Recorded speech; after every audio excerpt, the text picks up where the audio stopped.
Hi guys, it's Emily, and today I'm here to bring you part 2 of my October wrap-up. I have 4 books to talk to you about, and they're all it's sort of a diverse array of genres and all of that. So let's just get right into it, because y'all know I like to talk. The first book I want to mention is Tales of the City by Armistead Maupin. This is sort of a series of newspaper articles. It's a newspaper serial in book form. It's just like 44 Scotland Street, and this takes place in 1970s San Francisco. Marianne Singleton, a young lady from Cleveland, Ohio, comes to San Francisco and decides just for a visit and decides to live there. And so she moves in with an old friend of hers, and then after that doesn't work out, she moves into an apartment or a house, a duplex on Barbary Lane. And we see her adventures, and then we see the adventures of her neighbors, Mona and Michael, and then her landlady, and then there's another neighbor named Brian. And so we sort of see all of their lives playing out, and their lives are all connected together. And it's very interesting, and there's a lot of ambience towards 1970s San Francisco, so there's a lot of references to things that I didn't know, and references to people and places and movies and things that I didn't necessarily always get. I did read this in a physical copy, but I seem to have misplaced it somewhere. I don't know where.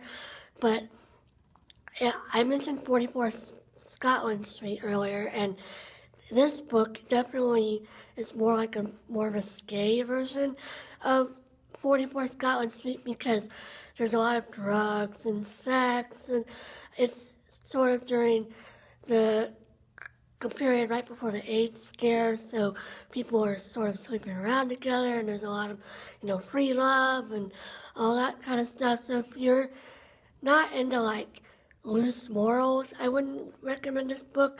But if you're interested in seeing more about 1970s San Francisco, or reading another newspaper serial story, there are 8 more books after this one, but I don't necessarily think I'm going to pick the rest of them up.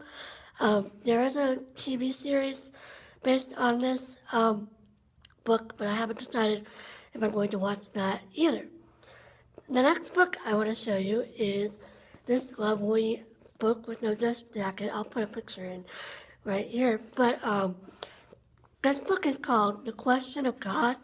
C.S. Lewis and Sigmund Freud discuss love, and C.S. Lewis and Sigmund Freud debate God, love, sex, and the meaning of life by Dr. Armand M. Nicholi Jr. And this is a book it's sort of like a pop philosophy book.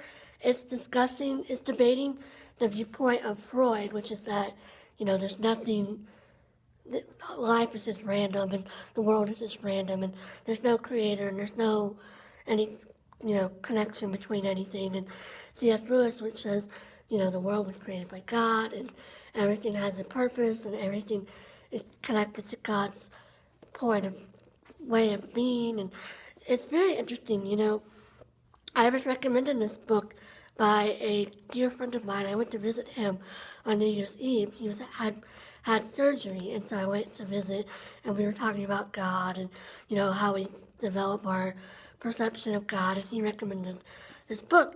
Because this book is set up into chapters where, there's one chapter about, the notion of a creator, and, how the universe first was created, and then it moves from, the big questions into more, day-to-day, what is love, and what is sex, and what's the purpose of love, and what's the purpose of sex, and it's just very interesting. Freud talked a lot about wish fulfillment, and how he thinks God is sort of like a enlargement of our Father, our earthly Father, and how we still want someone to protect us when we're young, or even when we're old, and so we created God. And C.S. Lewis says, no, because when he was an atheist, he wanted God not to be real. He wished that God would not be real. And then it came to more of a point of like, he couldn't stop seeing signs of God's existence. And so it's very interesting. And the main premise of the book is that what you do shows what you believe. And so, C.S. Lewis, after he became a Christian, he became a lot friendlier, and he, fell in love, and he became a lot less concerned with his ambition and becoming famous. And then, he got famous from Chronicles of Narnia and all his other work. And then Freud, he was always really into wanting fame and wanting people to notice him. And, he was always really disappointed when things like that didn't happen. And so it's just very fascinating.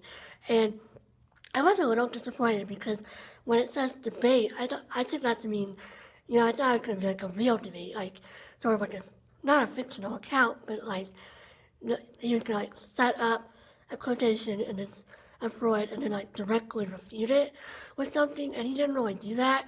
So it sort of wasn't exactly how I had hoped, but it was still a pretty interesting book, and I would recommend it if you're looking into a little more insight into what Sigmund Freud or what C.S. Lewis thought about God or other important questions of our lives. The book I want to talk about is a very short book, and it's very small. It's Mothering Sunday by Graham Swift. I picked this up because Vitka over at One Book, One Review did a review on this book, and she spoke so highly of it that I was immediately inspired to go see if it was in my library, and it was, so I picked it up. It's a very short book, as you can see. It's only 177 pages, and it's also a lot smaller than a typical book, as you can see, so it's a really fast read. I read it in about 2 days, so if you're looking for something, like I know Dewey's readathon just passed, so in April you're looking for another Dewey's book, this would be a good recommendation. This is a book about a young maid named Lily, and she works at a big house in post-World War I Britain, and then across the way there's another big house, and that house has a son named Paul, and Lily and Paul meet to have an affair, and they've been meeting for several years. And now Paul is about to go off and get married to Emma Hobday, the daughter of the house where Lily works.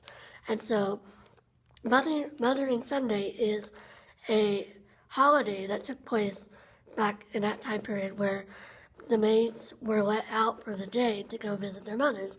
I think it was sort of like Mother's Day now. And so Lily doesn't have a mother. She's an orphan. And she and Paul make plans to have a clandestine meeting while everybody's out of the house because his parents are going out and her employers, Emma's parents, are going out. So they meet and they have their affair, and then it's all about that one day, about what happens and how what one day can change the course of your life and how it could affect your point of view for the rest of your life. And it's a very fascinating book, and it's just sort of talking about like the nature of love and what is love and how do you know if you're in love. And then it talks about how one major event can have a huge impact on your life. So I definitely recommend this if you're looking for a quick read. It's sort of risque, there is mention of sex and having an affair, so if that is something that would bother you, I do not recommend this. But otherwise, I recommend this wholeheartedly because this is a very nicely written little novel, and it makes you think, and it's just very beautiful and very, very interesting, and it's a perspective I haven't really read before, so I'm very pleased about this book.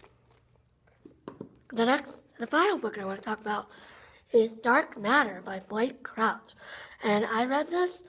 I did a vlog. I'll link that down below of Dewey's readathon, and I read this, and then I finished it on Sunday after the readathon. So after I posted my blog, I ended up having some more free time than I expected, and so I got this book out and finished it up. So this book I have seen all over the book too.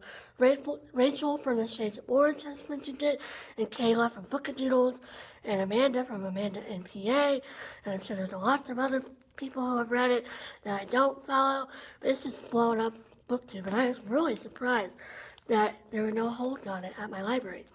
So this is one of those books where, like, the less you know about it, the more interesting it is.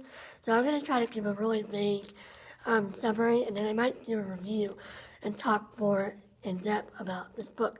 So this book follows Jason Dessen, who is a professor of physics at a college in Chicago. And one night, he's walking home from a bar, and he gets kidnapped by someone, and he's forced to drive to a factory in the middle of nowhere outside of Chicago, and he is drugged, and when he wakes up, he's in a world that is not his own, and people know him, and he doesn't know them, and he's gained fame, and he doesn't really know why, and it's just really interesting. So this book, the whole premise of it, there's sort of two different premises. It's the first premise is like, would you change your life if you had the chance to? If you had the chance to make all your regrets go away? And then the second big philosophical question is like, what makes you who you are? And it's sort of directly related to the first book, to the question of God, because it's talking about like, what makes up you, and why are you in the world? And it's just a very fascinating book, and it's very interesting because, you always think about, like, the road not taken, and this book sort of shows you what might happen if you took the road that wasn't taken, and it just is really interesting, and I really enjoyed it, and I highly recommend it if you're looking for a really interesting new thriller to read, and this is going to be made into a movie, and I think they're already working on it, and it definitely reads like a movie, so I am very interested in seeing what the movie is like. So yeah, that's all I got for this video. I'll talk to y'all later. I got one book I want to finish in October, but I'll probably just put that in my November wrap-up. So I hope everybody's having a great day, and that you had a good New Year's if you participated in that. And I'll talk to you later. Bye!